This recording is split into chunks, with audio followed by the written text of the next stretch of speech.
Thank you very much for your talk tonight.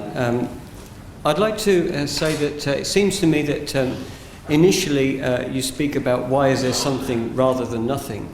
Suggests to me that philosophically the answer lies for you in the will of God, ultimately, for creation. So essentially I want to ask a question which I need you to decide whether it's theological or philosophical.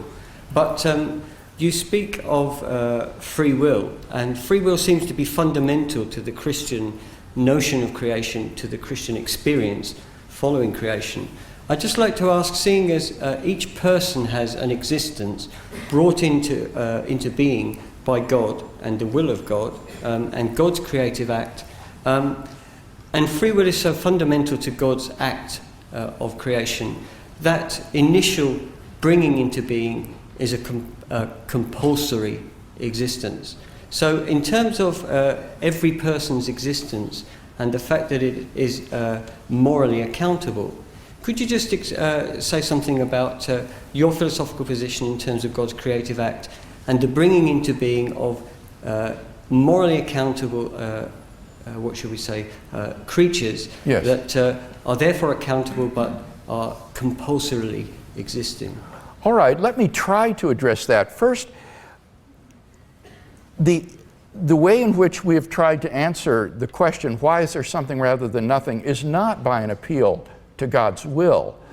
Rather, the appeal is to God Himself as a metaphysically necessary being.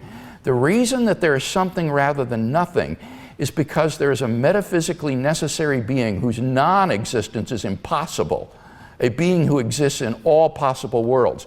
So the word something here doesn't mean just the universe. The reason the universe exists, yes, is because of the will of God, but the reason anything exists is because there is a metaphysically necessary being, which is God Himself. And then you're quite right. In Christian theology, creation is a freely willed choice of God. He did not have to create. He was under no compulsion or obligation to create. Creation is a free act of God. He brought the universe into being without any material cause. Now, you're also, I think, right in saying that we didn't ask to be created. And in that sense, we do find ourselves thrust into existence. There is that sort of compulsion, as you put it. I didn't ask to be born. I just find myself here. And this is a profound philosophical question that many philosophers have struggled with. Why do I exist? And the answer, I think, is quite right, that God has created me. He has decided that I should exist and has put me into existence. And so I do find myself, in a sense, thrust into being. Here I am now. What am I going to do with my life? And as you also indicated, God has created you as a moral agent.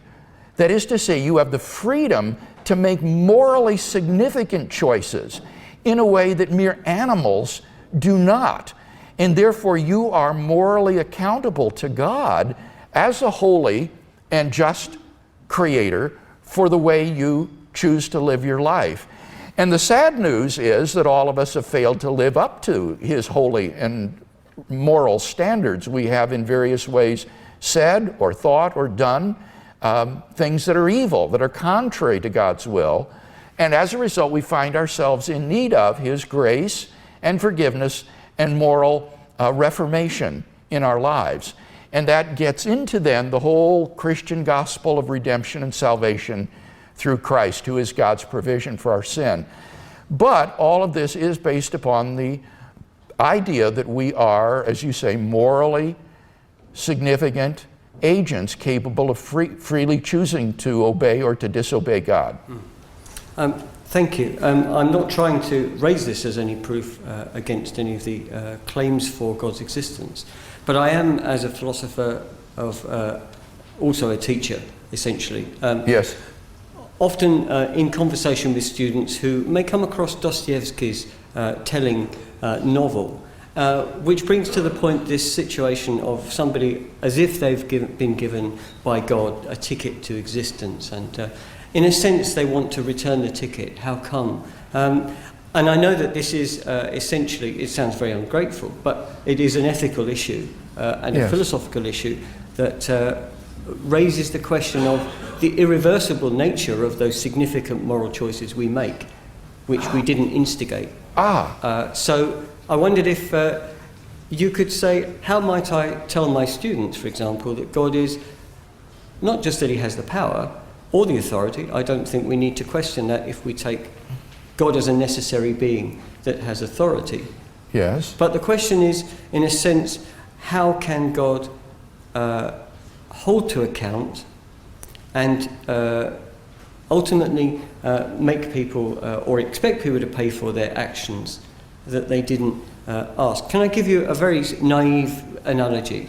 And possibly the analogy will fail. But if, for example, you as a child were asked to enter an egg and spoon race, in fact, put into an egg and spoon race, maybe you don't have these in America, but we suffer these things in England. Some kind of arbitrary and possibly non-necessary race for maybe a reason that you've no idea yourself. As a child, you enter a race, you're put into it, and you fail the race and you suffer some punishment. There's a sense in which we would regard that as unjust. How might I tell my students it's not unjust for God to bring us into being and to make us accountable for our being? All right, well, there's a number of levels on which you can answer that question. First of all, I would argue that it makes no sense to even talk about justice apart from God and his commands. Our moral obligations, I think, are constituted by God's commands to us. So that it's the very concept of justice means something that is in accord with the will and commands of a holy and loving God. So the very concept of justice, I think, is rooted in God and his commands. I think the other thing to keep in mind that these students may not appreciate is what I said to the other questioner earlier tonight, and that is that creation is a tremendous gift. It is for our benefit. We are being given the opportunity to come into relationship with infinite goodness and love, the source of all moral value whatsoever. To know God is an incommensurable good. That is to say, there's literally nothing that can be compared to it. Finite goods cannot even be compared to the infinite good of knowing God. So that those of us who have been created out of all the possible individuals God could have created are the beneficiaries of an indescribable gift, the gift of existence and the chance to know God, infinite goodness and love forever. And that's why they shouldn't want to return the ticket. They should be rejoicing in their good fortune that God has chosen to create them and give them this unspeakable gift.